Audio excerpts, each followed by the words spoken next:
अस्सलाम वालेकुम गाइस, कैसे हैं आप सब। आज हम हाजिर हैं आपके साथ एक नई रेसिपी के साथ। एक ग्रीन सी रेसिपी। कटलेट्स तो आपने बहुत खाए होंगे, लेकिन कभी आपने ग्रीन कटलेट्स खाए हैं? तो आज हम आपके साथ ग्रीन कटलेट्स की रेसिपी शेयर करेंगे। उसके लिए हमने ले लिए हैं आलू और मटर। तो आलू और मटर उनको इकट्ठे हमने पानी के अंदर डाल दिया है साफ़ करके। आलू के छोटे छोटे टुकड़े कर लेने हैं और इनको जैसे धोकर आपने पानी के अंदर डाल देना है। इनको हमने बॉयल होने के लिए रख दिया है। और दूसरी तरफ आपने हरी मिर्च, 2 लहसुन के जवे और थोड़ा सा धनिया, और उसके अंदर ही मैं स्पाइसेस को ऐड कर रही हूँ, जिनमें है लाल मिर्च, नमक और हल्दी पाउडर, और साथ में गरम मसाला पाउडर, काली मिर्च ऑप्शनल हैं। आप डालना चाहें तो डाल सकते हैं, नहीं डालना तो स्किप भी कर सकते हैं। मैंने नहीं डाला है। इन सब को आपने अच्छी तरह से पीस लेना है और बहुत ही स्मूथ किस्म का आपने इसका पेस्ट बना लेना है कि धनिया जो है वो भी अच्छे से इसके अंदर ग्राइंड हो जाए। अगर ब्लेंडर है तो आप ग्राइंड भी कर सकते हैं। तो साथ ही साथ हमारे आलू और मटर जो हैं वो बॉयल हो चुके हैं। एक तरफ मैंने प्याज जो है उसके छोटे छोटे टुकड़े करके रख दिए थे, तो उसको भी मैंने उस पेस्ट के अंदर ऐड कर दिया है। तो इसको हमने पीसा नहीं है, बल्कि छोटे छोटे टुकड़ों में ही रखा है। तो साथ में जो आलू और मटर हमने बॉयल किए थे वो चूँकि गर्म है, तो मैं हाथों के साथ उनको मैश नहीं करूँगी, बल्कि मैं उसको सिलबट्टे के अंदर डालकर ही मैश कर लूँगी। अगर आप चाहें, टाइम है आपके पास, तो आप इनको ठंडा होने दें थोड़ी देर के लिए, और ठंडा होने के बाद आप इनको मैश कर सकते हैं हाथों की मदद से भी।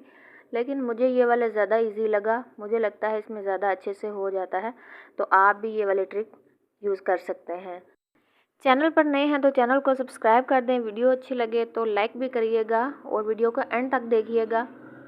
एक तरफ हमने एक अंडा ले लिया है, उसके अंदर थोड़ा सा हमने नमक ऐड कर दिया है और उसको अच्छी तरह से आपने बीट कर लेना है, यानी कि हल कर लेना है नमक को। और फिर हमने जो आलू का पेस्ट बना कर रखा था उसको हमने गोल गोल सी टिक्कियों की शक्ल दे लिया, यानी कि कटलेट्स उनके बना लिए हैं। और कांटे की मदद से मैंने कटलेट को उठाकर अंडे के अंदर डिप कर लिया है और उसको तवे पर फ्राई होने के लिए डाल दिया है। कांटा इसलिए यूज़ करें ताकि हाथ गंदे ना हो। ये ट्रिक भी यूज़फुल है, आप लोग भी यूज़ कर सकते हैं। तवे पर फ्राई करना बेस्ट ऑप्शन है। आप कोई पैन भी ले सकते हैं, लेकिन मेरे ख्याल से तवे पर बहुत अच्छे से फ्राई होते हैं। कटलेट्स को फ्राई करने का ये बेहतरीन तरीका है।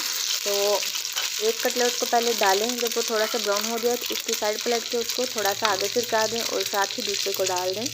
और जब एक फ्राई हो जाए तो उसको तवे के साइड पे कर दें, ताकि उसका ऑयल जो है वो अच्छे से स्ट्रेन हो जाए, और फिर आप उसको निकाल कर बर्तन में डालें।